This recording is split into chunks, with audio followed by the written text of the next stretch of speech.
Fernando नाम का एक आदमी अपनी जिंदगी बिल्कुल ठीक तरीके से जी रहा था, पर वो खुश नहीं था। वो अभी भी किसी चीज की तलाश में था। एक रात घर जाते वक्त जब बारिश होने लगती है, तो एक दुकान के किनारे रुक जाता है और स्मोकिंग करने लगता है। और थोड़ी देर बाद अपनी सिगरेट को पानी में फेंक देता है, जो कि बैंक के पास ही गटर में गिर जाती है। पर उसके पीछे पीछे फर्नांडो भी वहां पहुंच जाता है, जिसके बाद उसे एक बहुत ही खतरनाक आइडिया आता है। अगले दिन फर्नांडो अपने इंजीनियर दोस्त सेबेस्टियन के पास जाता है और उसे अपने बैंक लूटने के आइडिया के बारे में बताता है। सेबेस्टियन की हालत भी इतनी अच्छी नहीं होती, तो वो भी ये करने को मान जाता है। पर उसके हिसाब से ये प्लान पूरा करने के लिए उन्हें गाड़ी, औजार और बहुत सा पैसा लगने वाला है, जो पाने के लिए फर्नांडो अपने एक और दोस्त डबाउजा के पास जाता है। पर उसके पास भी इस वक्त पैसों की कमी थी, तो फर्नांडो को अपने एक चोर दोस्त मारियो के पास भेजता है। सीन यहाँ से शिफ्ट होकर मारियो को दिखाता है, जो कि एक ऑफिस में घुसकर चोरी कर रहा होता है और बहुत आराम से ये काम कर लेता है। अगले दिन फर्नांडो मारियो को एक कैफे में मिलता है और उसे अपने प्लान के बारे में बताता है, जिसमें पहले तो मारियो इंटरेस्टेड नहीं होता, पर फर्नांडो उसे ये कहकर राजी कर लेता है कि ये चोरी करने के बाद उसे कभी भी चोरी नहीं करनी पड़ेगी। वो दोनों वहां से निकलकर उस गटर के पास जाते हैं और नाप तोल करने लगते हैं, जहां उन्हें पता लगता है कि वो लोग 18 मीटर दूर हैं करोड़पति बनने से। अगले सीन में वो सभी मिलकर इस चोरी की प्लानिंग करने लगते हैं, जहां वो बैंक के नीचे एक गुफा बनाने की बात करते हैं। पर बैंक के अंदर मोशन सेंसर लगे हुए हैं, जो कि उनके लिए एक मुसीबत बन सकते हैं, जिस पर फर्नांडो एक सूट उनके सामने लेकर आता है, जो कि सेंसर से बच सकता है। अब उनके सामने सिर्फ एक ही प्रॉब्लम थी कि उन्हें बैंक के लॉकर्स खोलने नहीं आते थे। तो अगले दिन वो सभी बैंक की जांच पड़ताल करने लगते हैं। फर्नांडो बैंक की फोटो क्लिक करता है, पर सिक्योरिटी गार्ड उसे पकड़ लेते हैं और उसे बेसमेंट में लेकर जाते हैं, जो कि उन्हीं के प्लान का एक हिस्सा था, क्योंकि यहाँ से वो बैंक के लॉकर रूम को ध्यान से देख पाते हैं। सिक्योरिटी गार्ड उनका सामान और कैमरे की तलाशी लेते हैं, पर उन्हें कुछ भी नहीं मिलता। फर्नांडो पहले ही कैमरे का मेमोरी कार्ड निकाल चुका था। बाद में फर्नांडो और सेबेस्टियन बैंक का मैप बनाते हैं और स्मॉल रूम से बैंक के अंदर घुसने का प्लान बनाते हैं। आगे वो साइकिल के टायर की मदद से टनल और बैंक के बीच की दूरी का भी पता लगाते हैं। हमें ये पता लगता है कि बैंक के पैसे का पहले ही इंश्योरेंस है, तो बैंक के अलावा किसी को कोई भी नुकसान नहीं होगा। उस रात वो गटर में जाकर खुदाई शुरू करते हैं और अगले दिन एक और आदमी अल्बर्टो को अपने प्लान में शामिल कर लेते हैं, जो कि उन्हें चोरी करने के बाद भागने में मदद करेगा। फर्नांडो और उसकी टीम को अभी भी कोई तरीका नहीं मिला था कि कैसे वो बैंक के 400 लॉकर्स ओपन करेंगे। वो लोग इसी बैंक की किसी और ब्रांच में जाकर लॉकर को अच्छी तरह देखते हैं। अगले सीन में मारियो एक चोरी की गाड़ी लेकर अल्बर्टो के घर के बाहर उसका इंतजार कर रहा होता है, पर तभी वहां पुलिस आ जाती है, जिन्हें देखकर वो डर जाते हैं।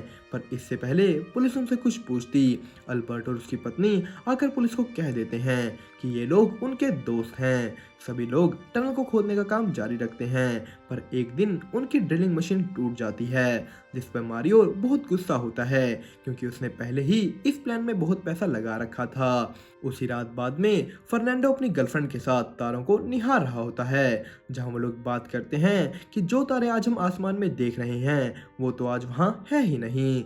जिस पर फर्नांडो को एकदम एक और आइडिया आता है और वो भागकर मारियो के पास जाता है, जहां वो उसे बताता है कि बैंक पूरी तरह से सुरक्षित है, जब वो खुला भी है और बंद भी। बैंक के पास इतनी सुरक्षा है कि वो बैंक में ऊपर से चोरी होने और टनल से चोरी होने दोनों को रोक सकते हैं, पर अगर ये दोनों चीजें एक साथ होती हैं तो वो कुछ भी नहीं कर सकते। फर्नांडो प्लान बनाता है कि वो दिन में खुलेआम बैंक में घुसेंगे, जिससे वो सभी अलार्म्स और सेंसर्स को अवॉइड कर सकें। ऐसा करने से पुलिस को ये लगेगा कि वो लोग आम लुटेरे हैं और चोरी करके सामने से ही निकलेंगे और उनके टनल से भागने के प्लान के बारे में किसी को भी पता नहीं लगेगा। ये सब सुनकर मारियो पागल ही हो जाता है। उसे फर्नांडो का प्लान बहुत अच्छा लगता है और वो ऐसा करने के लिए मान जाता है। चोरी का दिन आता है, जहां सभी अपनी उंगलियों पर ग्लू लगा लेते हैं ताकि उनके फिंगरप्रिंट्स कहीं ना छपे। सेबेस्टियन गटर के अंदर जाता है और बाकी सब बैंक के अंदर। कुछ देर बाद ही वो सभी लोगों को अपनी बंदूक की नोक पर ले लेते हैं और सबको जमीन पर बिठा देते हैं।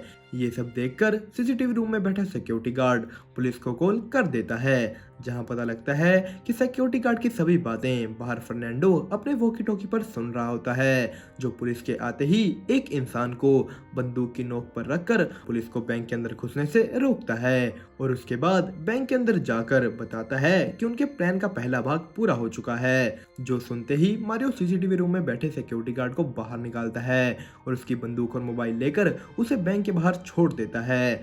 वो लोग बैंक के सभी कैमरास को बंद कर देते हैं, जिसके बाद फर्नांडो स्मॉल रूम में जाकर उस टनल के लिए रास्ता बनाता है जिसमें से सेबेस्टियन बैंक के अंदर आता है। जिसके बाद दोनों अपनी कार से कुछ सामान निकालकर एक मशीन को जोड़ने लगते हैं, जो कि यहाँ आने से पहले सेबेस्टियन ने बैंक के लॉकर तोड़ने के लिए बनाई थी। जिसके बाद वो सभी लॉकर तोड़ने शुरू करते हैं, जिस बीच बाहर पुलिस और मीडिया इकट्ठी हो चुकी थी। पुलिस ऑफिसर सिक्योरिटी गार्ड से बात कर अंदर की हालत का पता करते हैं, पर तभी वो लोग अंदर से पुलिस की छत पर चलने की आवाज सुनते हैं। जिसके बाद मारियो बाहर पुलिस कैप्टन को सिक्योरिटी गार्ड से लिए फोन से फोन करता है। हम देखते हैं कि फर्नांडो ने मारियो को इस चीज के लिए भी तैयार किया था कि वो कैसे पुलिस वालों से बहस करेगा। मारियो पुलिस कैप्टन को छत पर चढ़ रहे ऑफिसर्स को हटाने की धमकी देता है, जो कि पुलिस कैप्टन मान लेता है, पर वो भी चुपके से 2 स्नाइपर्स को साथ वाली बिल्डिंग में भेज देता है। जिसके बाद वो मारियो से उनकी डिमांड्स पूछता है, जिस पे मारियो डिस्ट्रिक्ट अटॉर्नी से बात करने की डिमांड रखता है। कैप्टन उससे जिसके लिए 1 घंटे का टाइम भी मांगता है और इसी बीच फर्नांडो और सेबेस्टियन ने बहुत से लॉकर्स खोल लिए थे और उनके पास ढेरों कैश और सोना होता है। बाहर पुलिस सारी इंफॉर्मेशन का पता कर रही थी। उन्हें बैंक के अंदर जाने की जगहें तो पता थी, पर अब अंदर के लोग कहां पर हैं ये नहीं। वो लोग इसे एक आम चोरी समझते हैं और मारियो को सरेंडर करने को कहते हैं, क्योंकि अभी तक उन्होंने किसी को चोट नहीं पहुंचाई थी, तो उन्हें सजा भी बहुत कम मिलेगी। यहाँ तक कि वो मारियो को उसके लॉयर से बात करने को भी कहते हैं, जिस पर मारियो उन्हें सबसे पूछने के बाद अपना डिसीजन बताने को कहता है। पर तभी वहाँ एक बूढ़ी औरत का फोन बजने लगता है, जहाँ पता लगता है कि आज उसका जन्मदिन है। जिस पर मारियो उसे हैप्पी बर्थडे विश करता है और डबाउजा उसे एक चॉकलेट लाकर देता है। स्नाइपर ये बातें देखकर पुलिस कैप्टन को बताते हैं, जो कि सोच में पड़ जाता है। मारियो उस औरत को बैंक के बाहर निकाल देता है। आंटी जी को तो बर्थडे गिफ्ट मिल गया। मारियो उसके बाद एक खिड़की पर खड़ा होकर पुलिस कैप्टन को कहता है कि उसने पहले ही 15 साल जेल में बिताए हैं और वो सरेंडर तभी करेगा अगर वो उसे कम सजा देने की जुबान देते हैं। ये सुनने के बाद कैप्टन स्नाइपर्स को रोकने के लिए कहता है और मारियो उस खिड़की से दूर हो जाता है। मारियो भी यहाँ यही पता करना चाहता था कि क्या पुलिस वाले उसे शूट करेंगे या नहीं। कुछ देर बाद डिस्ट्रिक्ट अटॉर्नी आकर मारियो से बात करता है, पर मारियो से बात करने को मना कर देता है। मारियो अपने लॉयर से बात करने की डिमांड करता है, जिस पर जब पुलिस वाले उसके लॉयर का नंबर मांगते हैं तो वहाँ रखे किसी और फोन का नंबर उन्हें दे देता है और खुद ही लॉयर बन के उनसे बात करने लगता है। इस तरीके से वो अपने साथियों को और टाइम दे पा रहा था। फर्नांडो और बाकी सब सारी लूट सुरंग के जरिए बाहर निकालनी शुरू करते हैं, जिसके बाद मारियो अपने फोन को स्विच ऑफ कर देता है। पर इससे पुलिस वाले को शक हो जाता है कि क्या वो लोग सच में सरेंडर करने के मूड में हैं भी या नहीं, और तभी वो बैंक के पास के गटर पर ध्यान देता है और समझ जाता है कि ये चोर इस गटर के जरिए निकलने वाले हैं। पर सभी लूट बोट में भरने के बाद फर्नांडो सभी हथियारों को भी बैंक में छोड़ देता है, जो कि पता लगते हैं कि बिल्कुल नकली बच्चों के खिलौने हैं, क्योंकि वो लोग किसी को चोट नहीं पहुंचाना चाहते थे।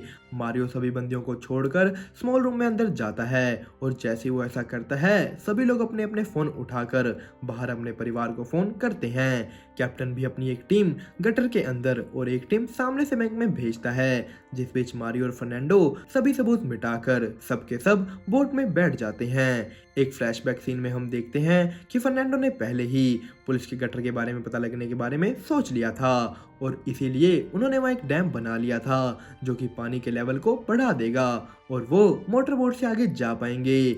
दूसरी तरफ कैप्टन बैंक में उस सुरंग के पास पहुंचता है जहां उसके आगे एक बम पड़ा होता है, पर उसे जल्द ही पता लग जाता है कि वो सभी हथियारों की तरह नकली है। पर बहुत देर हो चुकी थी क्योंकि फर्नांडो और उसकी टीम वहां से फरार हो चुकी थी। वो वहां से निकलकर उस वैन को भी जला देते हैं ताकि कोई सबूत उनके पीछे ना बच सके।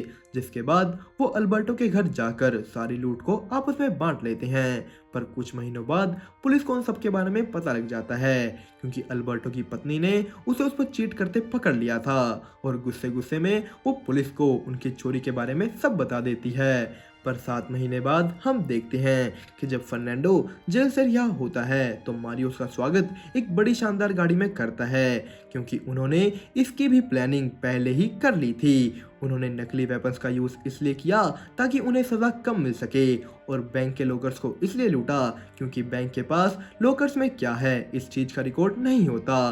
तो बिना रिकॉर्ड के पुलिस वाले कितना सब चोरी हुआ है इस पर जांच पड़ताल नहीं कर सकते थे। तो सभी चोर चोरी करने के बाद भी सस्ते में रिहा हो जाते हैं और छुपाए हुए पैसों से ऐश करते हैं। दोस्तों, ये इतनी खतरनाक चोरी की एक्सप्लेनेशन आपको कैसी लगी हमें कमेंट करके जरूर बताएं। वीडियो अच्छी लगी हो तो इसे लाइक और चैनल को सब्सक्राइब करना ना भूलिएगा। आज के लिए इतना ही। अब मिलेंगे हम आपको ऐसी ही किसी बेहतरीन मूवी की एक्सप्लेनेशन में। तब तक के लिए अलविदा।